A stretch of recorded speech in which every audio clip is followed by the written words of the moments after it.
पण दुसऱ्यांसारखं बनण्याचा प्रयत्न करू नका. नमस्कार मित्रांनो, मी आहे इंद्रजीत. आम्ही या शब्दांच्या प्रवासामध्ये. आजचा विषय आहे स्वतःला ओळखणं. तुम्ही कोण आहात? लोक काय म्हणतात ते नाही.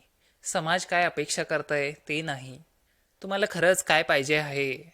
खूप लोक आयुष्यभर इतरांचं स्वप्न जगत असतात, कारण त्यांनी स्वतःला ओळखायला वेळच दिलेलं नसतं. स्वतःला प्रश्न विचारा, मला काय आवडतं? माझी चांगली बाजू काय आहे? माझ्यात कमीपणा काय आहे? स्वतःला ओळखणं म्हणजे स्वतःला स्वीकार करणं. जिथे तुम्ही मजबूत आहात तिथे मेहनत करा. जिथे तुम्ही कमकुवत आहात तिथे सुधारणा करा. पण दुसऱ्यांसारखं बनण्याचा प्रयत्न करू नका. प्रगती म्हणजे स्वतःचं सर्वोत्तम रूप बनणं. हा विषय तुम्हाला आवडला असेल तर ह्याच्याबद्दल तुमची प्रतिक्रिया सांगा.